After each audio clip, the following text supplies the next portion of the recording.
우리가 주일 예배 시간을 통해 사도행전의 말씀을 나누고 있습니다. 지난주에는 바울의 2차 전도 여행 중 고린도 전도에 대한 말씀을 나누었죠. 오늘은 2차 전도 여행을 마무리하고 3차 전도 여행을 시작하는 그 과정, 특별히 아볼로의 이야기와 에베소 교회 성령 세례의 이야기를 중심으로 말씀을 진행합니다. 오늘 말씀에도 놀라운 복음이 담겨져 있는데 저와 여러분 모두가 주시는 말씀 속에 큰 은혜 받는 귀한 시간들이 될 수 있기를 소원합니다. 자, 우리 한번 따라해 볼까요? 아볼로.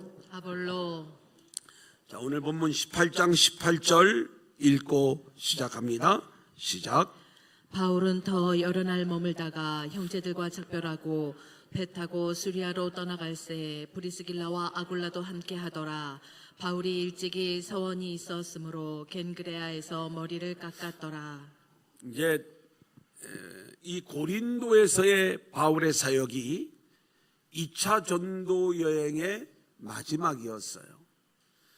이제 고린도 사역을 마치고 겐그레아 항구에서 이제 배를 타고 움직이게 되는 것이죠. 그런데 바울이 이곳에서 머리를 깎았다 이렇게 말씀하고 있습니다. 성지순례를 가면 이제 고린도를 우리가 이렇게 순례를 하고 나서 겐그레아 항구를 이렇게 가봅니다. 근처에 있어요. 멀지 않아서 이제 이곳을 가보는데 거기 가서 아무리 이발소를 찾아도 뭐 이렇게 머리를 깎았던 그 이발소를 찾는다는 게 쉬운 일은 아니었겠죠. 아무튼 이곳에서 머리를 깎았다라고 이야기할 때 바울이 일찍이 서원이 있었다 이렇게 이야기를 하고 있어요. 우리가 바울을 오해하지 말 것은 바울은 이방인을 위한 사도였지만 유대인이었어요. 그래서 그가 이방인을 향하여 복음을 전할 때와 그리고 유대인들을 대할 때 바울의 모습이 좀 차이가 있는 걸 우리가 보게 되는 거죠. 이방인들에게는 철저히 율법과 할례를 금하죠. 그 무거운 짐을 너희들은 지워서는 안 된다 이렇게 이야기를 하는 거예요. 하지만 유대인으로서의 정체성을 그는 끝까지 유지를 하는 거예요. 그래서 그가 하나님을 향한 특별한 서원을 하면서 나실인 서원, 이게 유대인들이 하는 일들이거든요. 어느 한 기간 동안, 짧게는 한 달, 길게는 수년 또는 일생을 내가 하나님의 뜻을 위해 살아가겠습니다. 또 어떤 하나님을 향한 헌신의 계획들을 세우고 그렇게 나실인 서원을 하는 거예요. 근데 이 고린도 전도가 마쳐지면서 마침 그 기간이 끝나게 되었고 사도 바울은 자신의 이 나실인 서원이 끝나는 것과 동시에 2차 전도 여행이 마쳐지면서 머리를 깎고 유대인의 규례대로 머리를 깎으면서 그가 하나님 앞에 영광을 올려드리고 이제 2차 전도여행을 마무리하는 이 바울의 모습을 우리가 보게 되는 거예요. 바울이 이렇게 유대인으로서의 정체성을 계속 행하는 이유 중에 하나는 그가 이방인을 위한 사도로 부름을 받았지만 그래서 율법과 할례를 금하고 있지만 유대인들에게는 이런 문제로 인하여 복음의 문이 닫히지 아니하도록 그는 나실인 서원의 예를 행하고 있는 장면을 우리 가운데 보여주는 것이죠. 자, 이제 마지막 2차 전도여행의 마무리가 어떻게 이루어지는가 19절로 22절 같이 볼까요? 시작. 에베소에 와서 그들을 거기 머물게 하고 자기는 회당에 들어가서 유대인들과 변론하니 여러 사람이 더 오래 있기를 청하되 허락하지 아니하고 작별하여 이르되 만일 하나님의 뜻이면 너희에게 돌아오리라 하고 배를 타고 에베소를 떠나 가이사라에 상륙하여 올라가 교회의 안부를 물은 후에 안디옥으로 내려가서 예, 우리가 이제 이 바울의 여정을 이렇게 생각해 보는 거예요. 고린도에서 겐그레아로 옮겨가 머리를 깎고 에베소로 가게 됩니다. 그리고 이 에베소에 들어가 유대인들과 변론을 했다. 늘 바울은 회당에 들어가 복음을 전하는데 이 바울의 복음에 대하여 늘 대적하는 유대인들이 있었다고 이야기를 했죠. 근데 이 에베소에 이 바울의 복음을 더 듣기를 원하는 사람들이 있었지만 바울은 그들과 작별을 하고 이제 가이사랴를 거쳐 안디옥으로 돌아가게 되는 거예요. 이때 바울이 어떤 이야기를 하냐면 하나님의 뜻이라면 내가 다시 에베소로 돌아오겠습니다. 이렇게 이야기를 하고 2차 전도 여행을 마치게 되죠. 근데 여러분, 우리가 바울의 1차 전도 여행이 마쳐지고 2차 전도 여행이 시작되는 그 과정은 성경에서 누가 봐도 여기서 1차 전도 여행이 마쳐졌고, 그리고 바울과 바나바가 2차 전도 여행을 준비하다 싸우고, 그래서 바나바는 마가 요한을 데리고 구브로로 전도 여행을 떠나고, 그리고 바울은 신라를 데리고 2차 전도 여행을 떠나는 명확한 이야기들을 성경에서 볼 수 있었어요. 근데 오늘 이 18장 22절 23절을 보면 22절에서 2차 전도 여행이 마쳐지고, 그리고 23절에서 3차 전도 여행이 시작이 되어지는데, 우리가 정신 차리고 읽지 않으면 그 내용을 그냥 흘려 읽기가 쉬운 거예요. 볼까요? 22절 마지막으로 보면 안디옥으로 내려가서, 그리고 선교 보고를 하면서 2차 전도 여행을 은혜 가운데 마쳤다, 이렇게 해놔야 되는데 그 다음 내용이 다 생략이 돼요. 안디옥으로 갔다. 그 다음에 23절 얼마 있다가 떠나. 그러니까 이 안디옥에서 얼마 동안 있다가, 이 얼마라는 기간을 우리는 특정할 수가 없는 거예요. 이제 3차 전도 여행이 시작되는 것. 자, 23절 같이 보겠습니다. 시작. 얼마 있다가 떠나 갈라디아와 부르기아 땅을 차례로 다니며 모든 제자를 굳건하게 하니라. 바울의 3차 전도 여행의 여정을 보면 바울은 3차 전도 여행의 상당한 기간, 적어도 2년 3개월 이상을 에베소에서 머물게 됩니다. 그런데 이 안디옥에서 에베소까지 오려고 하면 이 갈라디아와 부르기아 땅을 거치게 되어져 있는데, 바로 이곳은 바울이 1차 전도 여행, 2차 전도 여행에서 교회를 세우고 성도들을 돌봤던 곳이에요. 그래서 3차 전도 여행을 진행하면서도 오는 길에, 에베소로 오는 길에 이렇게 자신이 복음을 전했던 그 지역을 들러서 다시 한번 교회를 살피는 모습을 보게 되는 것이고요. 자, 이제 이 에베소로 오게 되는데 에베소 이야기를 먼저 이렇게 들려주고 있어요. 이 에베소에 어떤 일이 있었는가? 아볼로의 이야기예요. 24절 같이 보겠습니다. 시작. 알렉산드리아에서 난 아볼로라 하는 유대인이 에베소에 이르니 이 사람은 언변이 좋고 성경에 능통한 자라.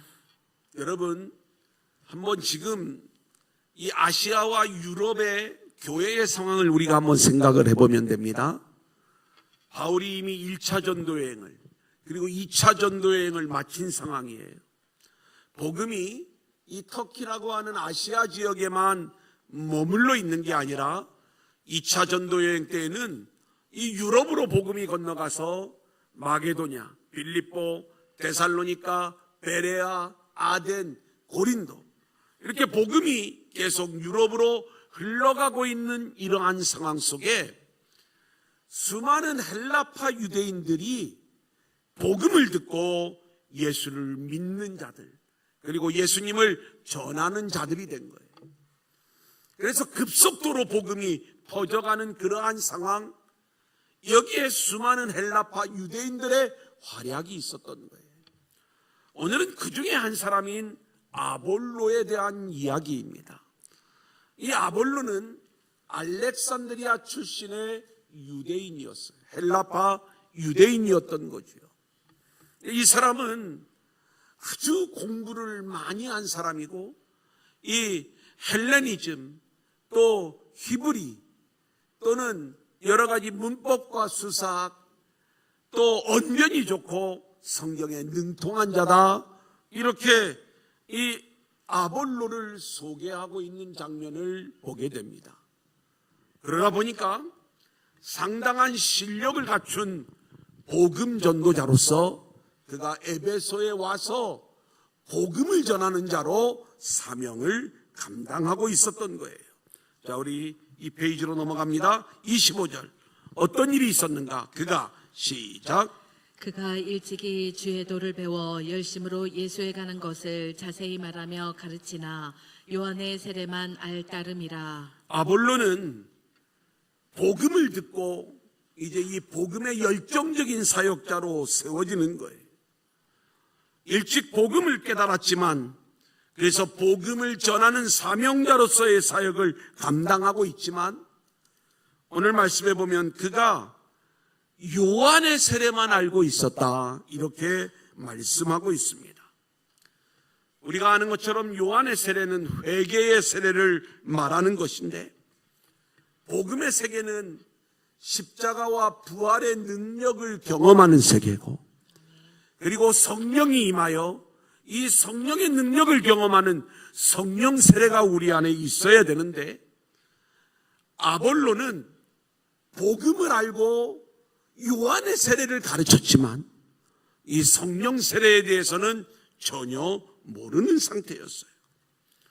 자, 26절. 그가 회당에서, 같이 볼까요? 시작. 그가 회당에서 담대히 말하기 시작하거늘 브리스길라와 아굴라가 듣고 데려다가 하나님의 도를 더 정확하게 풀어 이르더라. 여러분, 이 장면을 우리가 한번 생각해 보세요. 실제로 바울도 회당에 들어가 열심히 십자가의 복음을 전할 때 그 회당 안에서는 많은 유대인들의 반대가 있었어요. 이 아볼로도 복음을 깨닫고 담대히 회당에서 복음을 전하지만 이 일이 그리 쉬운 일이 아닙니다. 얼마나 이 아볼로가 복음에 열정이 있는 사람이었는지를 우리가 알 수가 있죠.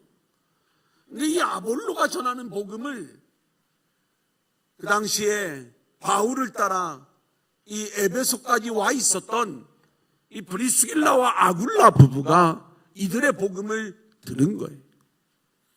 그리고 나서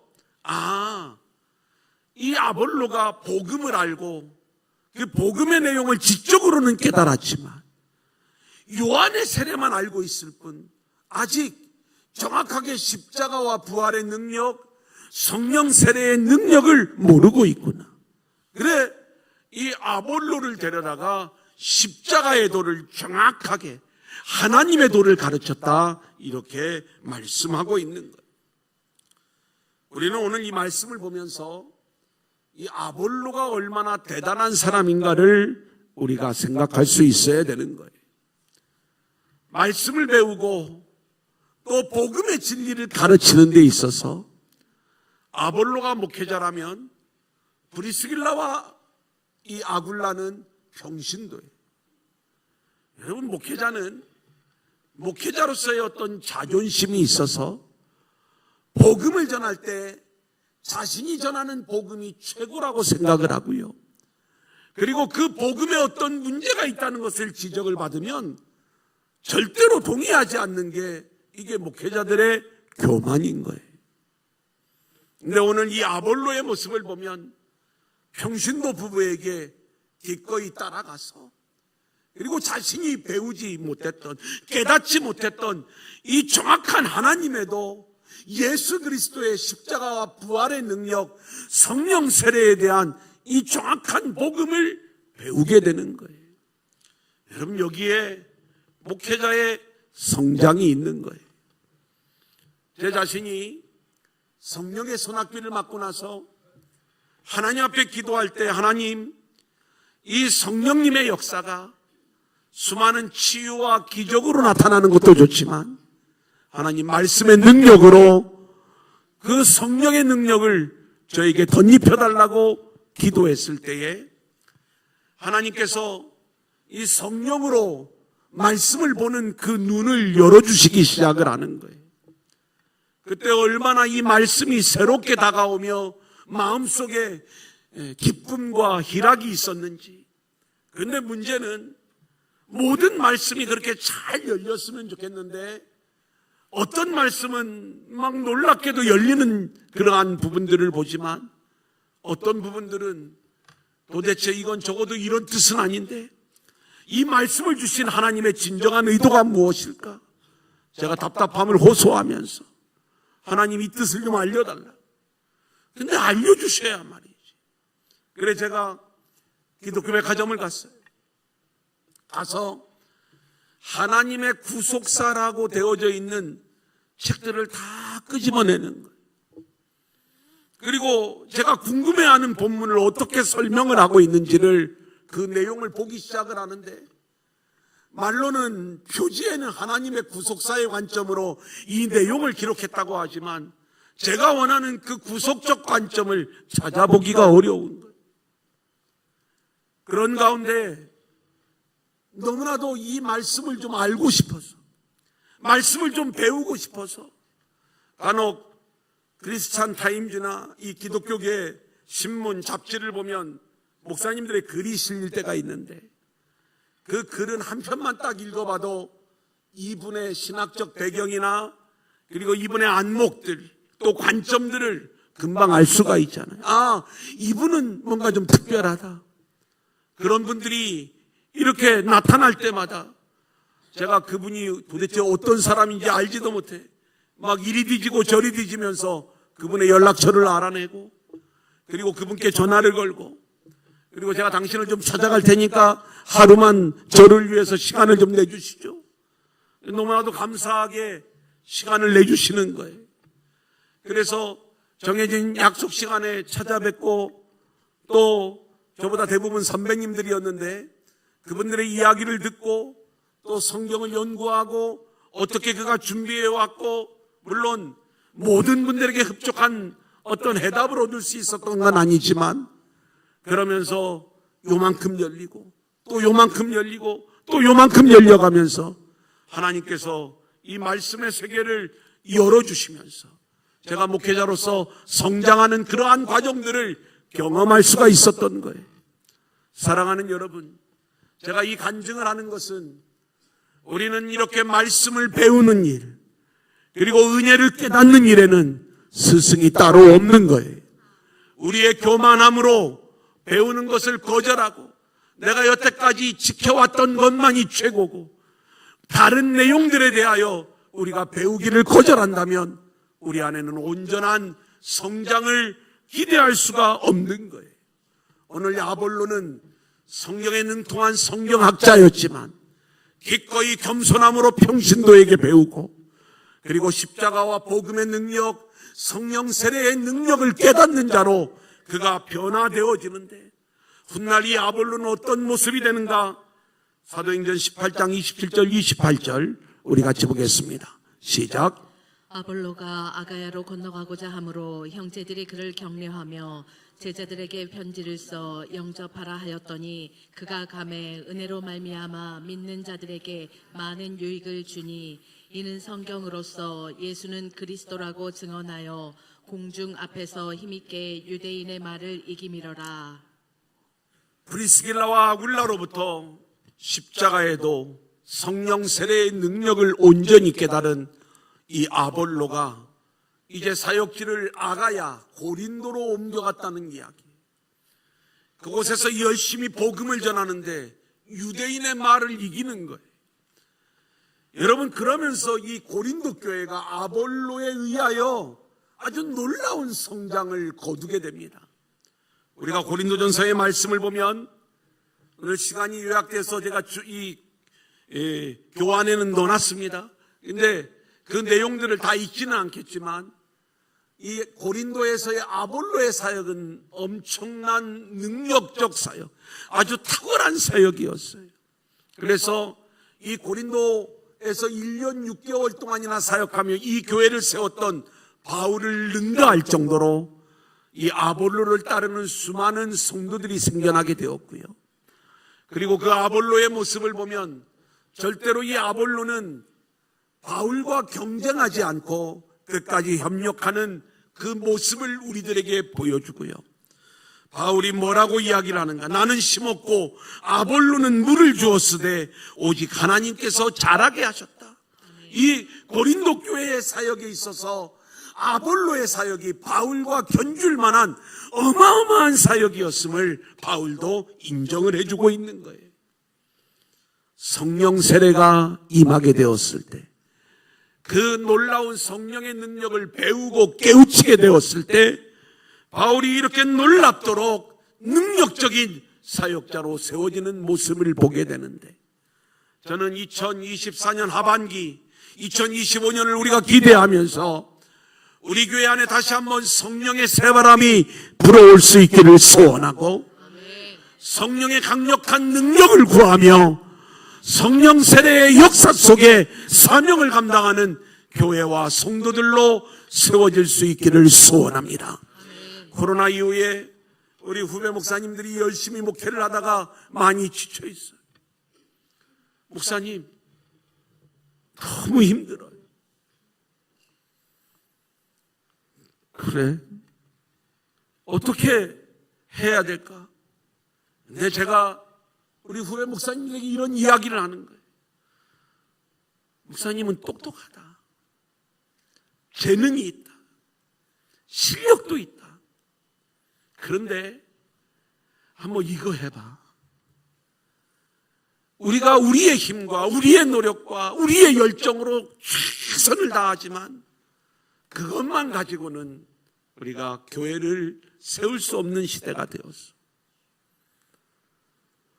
기도하는 교회, 그리고 성령이 임하는 교회, 내 힘이 아닌 하나님의 힘이 역사하는 교회, 이 교회로 우리가 좀 세워져 가야 내가 할 수 없는 놀라운 일들이 이루어지는 그 교회를 경험해 볼 수 있을 거예요. 저는 그래서 계속 제가 금요 공동체 예배에 출석을 요구하는 이유가 이거인 거예요. 형식적으로 교회를 왔다 갔다 하시라는 게 아니에요. 성령 세례, 성령의 능력이 임하지 않으면 우리는 우리의 사명을 온전히 감당할 수 없는 거예요. 하나님께서 계속 기름 부으심의 역사를 부어주고 계시는데 더 강력한 역사로 우리 안에 놀라운 성령의 능력을 부어주실 줄로 믿습니다. 아멘. 그게 두 번째, 우리 한번 따라합니다. 에베소 전도. 에베소 전도. 이 에베소라고 하는 도시는 바울의 전도 여행에 있어서 아주 중요한 역할을 한 도시입니다. 바울 사역의 중심지였죠. 어느 정도냐? 우리는 1차 전도여행, 2차 전도여행을 진행하면서 바울이 가는 곳에 그렇게 오래 머물지 않았어요. 여러 지역을 다니며 복음을 전하는 그 일에 우선순위를 두었던 걸 볼 수가 있습니다. 그런데 2차 전도여행의 마지막 전도지였던 고린도에서만큼은 1년 6개월을 머물렀죠. 그리고 오늘 우리가 공부하는 이 에베소에서 바울은 2년 3개월을 머뭅니다. 그러니까 이 에베소는 이제 바울 사역의 거점 도시가 되는 것이고, 이곳에서 순례하며 전하는 어떤 전도자의 모습이 아닌 마치 목회자의 모습으로, 목양하는 모습으로 이곳을 거점으로 삼아 말씀을 가르치는 역할을 진행하는데, 수많은 주변 지역에서 많은 영혼들이 이 바울을 찾아와 복음을 듣고 자기 고향으로 돌아가 교회가 세워지는 거예요. 그게 골로새서의 이야기. 1장 7절, 4장 13절 계속해서 읽겠습니다. 시작. 이와 같이 우리와 함께 종된 사랑하는 에바브라에게 너희가 배웠나니 그는 너희를 위한 그리스도의 신실한 일꾼이요 그가 너희와 라오디게아에 있는 자들과 히에라볼리에 있는 자들을 위하여 많이 수고하는 것을 내가 증언하노라. 이 에베소라고 하는 도시 자체가 항구 도시이면서 아시아와 유럽을 잇는 아주 중요한 이 교통의 중심지, 무역의 중심지였거든요. 그래서 실제로 이곳이 복음화되어지면 사방으로 복음이 흘러가기에도 유리한 전략적 위치가 바로 에베소였던 거예요. 이곳에서 바울이 2년 3개월 동안 사역을 진행하는 가운데 이 에바브라라고 하는 사람이 이곳에 와서 복음을 듣고 교회를 세워 골로새 교회, 라오디게아 교회, 히에라볼리 교회가 세워지는 거예요. 당시에 이 에베소는요, 영적으로 아주 음란한 도시였어요. 아데미 여신을 섬기는 아데미 신전이 있었고요. 집창촌이 있었어요. 얼마나 타락한 도시인가를 알 수가 있죠. 많은 사람들이 미신과 마술에 심취해 있던 도시가 바로 이 에베소였는데, 오늘 이 에베소가 어떻게 복음의 중심지로 바뀌어지게 되는가? 거기에는 이 에베소 전도를 하면서 먼저 성령 세례로 시작을 하는 바울의 이야기가 있었기 때문에 이 일들이 가능하게 되었다는 것. 자, 이제 19장 1절입니다. 같이 볼까요? 시작. 아볼로가 고린도에 있을 때 바울이 윗지방으로 다녀 에베소에 와서 어떤 제자들을 만나. 여러분, 성경이 우리 가운데 말씀하고 있는 내용을 잘 알아야 돼요. 아볼로가 고린도에 있을 때 이 이야기는 아볼로가 에베소에서의 사역을 마치고 브리스길라와 아굴라에게 십자가에도 성령 세례의 비밀을 깨달은 다음 고린도로 간 상태. 그런데 이미 이 에베소에는 이 아볼로를 통해서 복음을 깨달은 제자들이 세워져 있던 상황이었어요. 이 상황에서 바울의 3차 전도 여행이 시작이 되어지며 우리가 윗지방으로 다녀가. 이 윗지방은 우리가 18장에서 공부했던 이제 에베소까지 오는 그 과정 속에서 갈라디아와 부르기아 지역을 이렇게 거쳐서 오는 이 과정을 얘기하는 겁니다. 그렇게 에베소까지 와 보니까 이미 복음을 받아들인 제자들이 있었다, 이 말씀인 거예요. 누구에 의하여? 아볼로의 이야기를 듣고. 이들은 아직 성령 세례를 모르는 상황이에요. 자, 2절 3절 같이 보겠습니다. 이르되 시작. 이르되 너희가 믿을 때에 성령을 받았느냐? 이르되 아니라 우리는 성령이 계심도 듣지 못하였노라. 바울이 이르되 그러면 너희가 무슨 세례를 받았느냐? 대답하되 요한의 세례니라. 이들이 예수를 믿고 있었지만 너희가 믿을 때에 성령을 받았느냐? 바울이 질문을 할 때 이들은 성령이 계심도 알지 못했다, 이렇게 대답을 하면서 자신들이 받은 세례는 요한의 세례였음을 이야기하는 거예요. 자, 사도행전 19장 4절로 7절입니다. 이제 바울이 어떻게 하는가? 시작.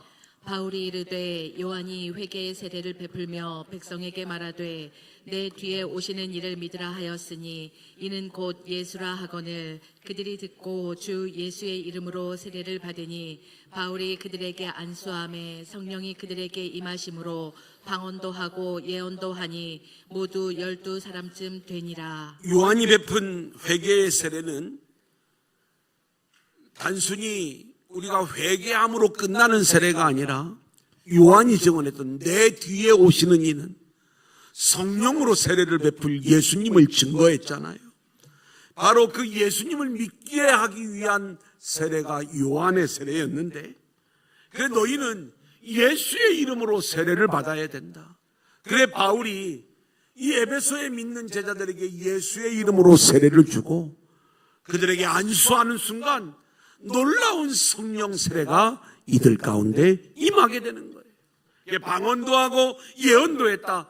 이 성령의 은사, 나타나심이 뭐 중요한 게 아니라 이제는 이 에베소 교회가 단순히 말씀만 깨달은 정도의 교회가 아닌 성령의 능력으로 무장된 그러한 교회가 되었음을 우리 가운데 보여주게 되는 거예요. 여러분, 이 에베소 교회의 이러한 모습으로 이 에베소는 그 당시에 이 에베소 안에 있던 모든 어둠의 영들을 몰아내고 아데미 신전의 그 영향력도 깨뜨려버리고 그리고 철저히 그 지역을 복음화시키는 어마어마한 놀라운 역사들을 보여주는 교회가 됐는데 거기에 근저에는 바로 성령 세례가 있었다는 것을 우리가 알아야 되는 거예요. 자, 8절로 10절은 이 바울의 에베소 사역을 한 줄로 아주 간단하게 요약한 내용이에요. 같이 읽겠습니다. 시작. 바울이 회당에 들어가 석 달 동안 담대히 하나님 나라에 관하여 강론하며 권면하되 어떤 사람들은 마음이 굳어 순종하지 않고 무리 앞에서 이 도를 비방하거늘 바울이 그들을 떠나 제자들을 따로 세우고 두란노 서원에서 날마다 강론하니라. 2해 동안 이같이 하니 아시아에 사는 자는 유대인이나 헬라인이나 다 주의 말씀을 듣더라. 여러분, 우리 두란노 교회의 이름이 여기에서 온 거예요. 보세요. 바울이 성령 세례를 베푼 다음에 이제 이 에베소 교회는 성령의 능력으로 출발하는 교회가 되었어요. 바울이 회당에 들어가 석 달 동안 담대히 복음을 전하는데 유대인들이 또 바울을 대적하는 거예요. 이때 바울은 그 유대인 회당을 떠나 두란노 서원에 들어가 2년 동안 말씀 사역을 진행하는데 아까 말씀을 드렸던 것처럼 그 에베소에 있는 사람들뿐만이 아니라 아시아, 이 소아시아에 있는 모든 유대인 헬라인들이 이 말씀의 소문을 듣고 모여 그 말씀과 훈련을 받으며 자기 지역으로 돌아가 교회를 세우는 놀라운 복음과 선교의 역사가 나타나는 거예요. 여러분, 이게 두란노 교회. 우리가 두란노 교회라고 이름을 지은 이유는 우리가 여기서 열심히 말씀의 훈련을 받는 것들도 중요하지만 이렇게 열심히 말씀과 복음으로 훈련되어질 때 우리가 성령의 능력 안에 있는 교회가 되어지기를 소망하는 것이고, 그렇게 능력적 사역을 감당하게 될 때 소문을 듣고 수많은 영혼들이 몰려와 이 말씀과 복음과 성령의 능력을 깨닫고 자기 지역으로 돌아가 그곳이 또 복음화되어지는 이 놀라운 역사가 일어나기를 소망하는 것이지요. 이런 귀한 역사가 우리 두란노 교회를 통해서 이루어질 수 있기를 소원합니다. 기대하세요. 자, 이제 바울의 성령 세례입니다. 사도행전 1장 8절 같이 볼까요? 시작. 오직 성령이 너희에게 임하시면 너희가 권능을 받고 예루살렘과 온 유대와 사마리아와 땅끝까지 이르러 내 증인이 되리라 하시니라. 바울이 너희가 믿을 때에 성령을 받았느냐? 이것을 확인하는 아주 중요한 이유가 있어요. 왜냐하면 선교의 역사, 복음의 역사는 성령의 역사라는 것을 바울은 정확하게 알고 있었던 것이죠. 실제로 성령을 우리 주님이 약속하실 때 이 성령 세례를 받은 자들만이 권능이 임하는 것이고, 이 성령 세례의 권능을 체험한 자들만이 복음 전도자로서의 사명을 감당할 수 있는 거예요. 사도행전 2장 1절로 4절 같이 볼까요? 시작. 오순절 날이 이미 이름에 그들이 다 같이 한 곳에 모였더니 후련히 하늘로부터 급하고 강한 바람 같은 소리가 있어 그들이 앉은 온 집에 가득하며 마치 불의 혀처럼 갈라지는 것들이 그들에게 보여 각 사람 위에 하나씩 임하여 있더니 그들이 다 성령의 충만함을 받고 성령이 말하게 하심을 따라 다른 언어들로 말하기를 시작하니라. 오순절 성령 세례를 통해 예루살렘 교회가 출발하는 장면이에요. 교회의 시작은 성령 세례 없이는 안 되는 거예요. 성령이 임한 제자들의 복음 증거로 수많은 사람들이 회개하고 예수님께로 돌아오는 역사가 나타나게 되었죠. 예루살렘 교회뿐만이 아니라 사마리아 교회도 마찬가지예요. 사도행전 8장 14절로 17절 시작. 예루살렘에 있는 사도들이 사마리아도 하나님의 말씀을 받았다 함을 듣고 베드로와 요한을 보내매 그들이 내려가서 그들을 위하여 성령 받기를 기도하니 이는 아직 한 사람에게도 성령 내리신 일이 없고 오직 주 예수의 이름으로 세례만 받을 뿐이더라. 이에 두 사도가 그들에게 안수함에 성령을 받는지라. 우리가 오래전에 이미 공부한 내용, 빌립에 의하여 사마리아 지역의 복음화가 이루어지는 이 과정 속에 사도들은 복음을 듣는 것도 중요하지만 이들이 성령을 받았는가? 그래 베드로와 요한이 이곳으로 와서 안수를 함으로 사마리아 교회도 성령 받은 교회가 되는 거예요. 이제 이방인에게도 이 성령 세례가 임하죠. 고넬료의 이야기 10장 44절로 46절 시작. 베드로가 이 말을 할 때에 성령이 말씀 듣는 모든 사람에게 내려오시니 베드로와 함께 온 할례 받은 신자들이 이방인들에게도 성령 부어 주심으로 말미암아 놀라니 이는 방언을 말하며 하나님 높임을 들음이러라. 복음이 유대와 사마리아를 넘어 열방으로 이방인들에게로 흘러갈 때 이 성령 세례는 인종과 민족을 초월하여 모든 민족에게 하나님이 이 선물을 부어주심으로 놀라운 성령 세례의 확산이 이루어지는 장면을 성경은 우리 가운데 말씀해주고 있는 거예요. 이제 사도행전 13장 2절로 4절입니다. 시작.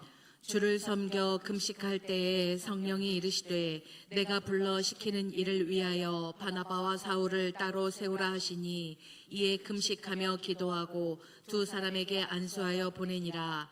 두 사람이 성령의 보내심을 받아 실루기아에 내려가 거기서 배 타고 구브로에 가서. 여러분 바울의 인생을 보십시오. 바울이 선교사로 세워지는 것, 바울의 1차 전도여행, 2차 전도여행, 지금 에베소에 오는 3차 전도 여행까지 바울의 선교 여행은 철저히 성령을 통해 이루어진 사건임을 말씀해 주는 것이고, 바울은 성령의 능력으로 그 사명을 감당하였음을 우리는 보게 되는 거예요. 바울은 에베소에 왔어요. 2차 전도여행 마지막에 하나님의 뜻이라면 내가 다시 돌아올 것이다. 하나님은 이 에베소를 거점으로 하여 세계를 복음화할 계획을 갖고 계시고 이제 바울을 다시 이 에베소로 보내는 거예요. 에베소에 와서 바울이 가장 먼저 한 일, 성령 받아야 합니다. 성령의 능력으로 무장해야 됩니다. 이것은 우리가 하반기를 새롭게 시작하는 우리 모두에게 동일하게 적용되어지는 말씀이에요. 우리는 성령을 다시 받아야 되는 거예요. 성령의 능력으로 다시 무장해야 될 줄로 믿습니다. 이제 오늘 말씀을 정리합니다. 오늘 두 가지 대제를 말씀을 드렸어요. 첫 번째 아볼로의 이야기 한번 따라할까요? 끝까지 말씀을 배우는 자가 되자. 우리가 아무리 성경을 잘 알고 있다 할지라도 복음의 세계에서는요, 우리가 배워야 될 것이 있다면 겸손히 끝까지 배우는 자들이 되어야 되는 거예요. 먼저 은혜를 깨달은 자가 있다면 우리가 그들에게 기꺼이 배우고자 하는 겸손이 있어야 되는 것이죠. 신앙의 성장과 성숙은 끝까지 배우려는 마음에서 나오는 거예요. 그러기에 배우기를 게을리하지 말고 겸손히 말씀을 배우며 하나님의 은혜를 구하는 저와 여러분들이 될 수 있기를 소원합니다. 두 번째 한번 따라합니다. 성령의 능력을 구하라. 성령의 능력을 구하라. 우리 모두는 다시 성령 세례를 받아야 되는 거예요. 예수를 믿고 신앙생활을 할 때 우리가 지식과 나의 열정으로만 할 수 있는 게 아니에요. 성령 세례를 받고 성령의 능력으로 사명을 감당하는 자들이 되어야 하는 거죠. 아볼로가 성령 세례를 깨달아 알게 되었을 때에 그의 에베소 사역과 그의 고린도 사역은 전혀 다른 능력 있는 사역의 모습으로 세워지는 것을 우리가 보게 되는 것 아닙니까? 바울도 에베소에 와서 가장 먼저 성령 세례를 행함으로 에베소 교회가 강력한 교회로서의 사명을 감당하게 되는 거예요. 우리 두란도 교회도 우리 성도들도 신앙의 자리에서 성령의 능력을 구하는 저와 여러분들이 될 수 있기를 소원합니다. 오늘부터 제가 교환에다가 맨 마지막에 이 말씀의 적용, 나눔을 적어 놓았어요. 그러니까 첫 번째 대지, 두 번째 대지에 대한 질문을 이렇게 거기에 적어 놓았거든요. 이것을 하는 이유는 여러분들이 이제 목장 나눔을 할 때 오늘 받은 말씀을 가지고 어떤 질문들을 해야 될까? 여러분들을 돕기 위해서 이 질문들을 이렇게 좀 계속 기록할 예정입니다. 따로 이게 목장 어떤 용지를 만들어 드리는 게 아니라. 그래서 요 장면 혹시 여러분들 교환이 또 어디 있는지 모르는 분들은 우리 교회 밴드에 가서 말씀 사역 밴드에 들어가면 오늘 교환이 다 올라가 있습니다. 거기에 나와 있는 두 가지 질문. 첫 번째 대지에서 질문 하나, 두 번째 대지에서 질문 하나. 이것을 나눌 수 있기를 바라고, 혹시 목장 모임을 부득불 못 하시는 시간도 집에 돌아가셔서 이 질문을 가지고 다시 한번 말씀을 정리했으면 좋겠습니다.